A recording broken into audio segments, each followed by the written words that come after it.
चंद्रपूर जिल्ह्यातील लोहार डोंगरी येथे प्रस्तावित असलेल्या लोह खाण प्रकल्पाविरोधात सुरू असलेल्या अन्नत्याग आंदोलनाचा मुद्दा आता विधानसभेत पोहोचला आहे। या संदर्भात आमदार सुधाकर अडबाले यांनी सभागृहात लक्षवेधीद्वारे हा प्रश्न उपस्थित करत आंदोलनकर्त्यांच्या मागण्यांबाबत शासनाने तातडीने बैठक घेऊन योग्य तो तोडगा काढावा अशी मागणी वनमंत्र्यांकडे केली आहे। लोहार डोंगरी परिसरातील नागरिक आणि पर्यावरणप्रेमी गेल्या काही दिवसांपासून या प्रकल्पाविरोधात अन्नत्याग आंदोलन करत आहेत।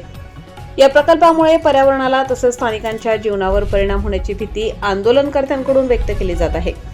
या पार्श्वभूमीवर आंदोलनकर्त्यांच्या मागण्यांच्या गांभीर्याने विचार करून शासनाने संबंधित विभागांच्या अधिकाऱ्यांसोबत बैठक घेऊन मार्ग काढावा अशी मागणी आमदार अडबाले यांनी सभागृहात मांडली। दरम्यान या आंदोलनाबाबत शासन कोणता निर्णय घेते आणि आंदोलनकर्त्यांच्या मागण्यांवर काय तोडगा निघतो याकडे संपूर्ण जिल्ह्याचे लक्ष लागले आहे। अडबाले सन्मानित सदस्य सभापती महोदय, या लोहार डोंगरी लोह खनिज प्रकल्पाच्या संदर्भामध्ये चंद्रपूरला जिल्हाधिकारी कार्यालयासमोर इकोप्रो ही वन्यजीव अभ्यासकांची संस्था आहे, त्याचे अध्यक्ष बंडू धोत्रे यांचं 5 तारखेपासून आमरण उपोषण सुरू आहे। काल त्यांना जबरदस्तीनं दवाखान्यामध्ये ॲडमिट केलेलं आहे। त्यांनी दवाखान्यामध्ये सुद्धा अन्नत्याग आंदोलन सुरू केलेलं आहे।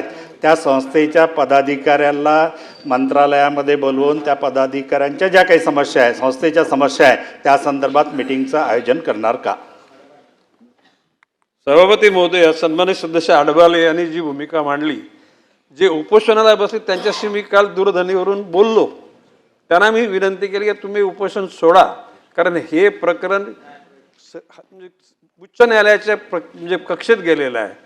आता तुमच्या काही अटी शर्ती आणखी काय त्याच्या मागण्या आहेत, तर त्यांना मी सांगितलं तुम्ही उपोषण सोडा आणि तुम्हाला मी बैठकीकरिता बोलवतो, त्याच्यावर चर्चा करू।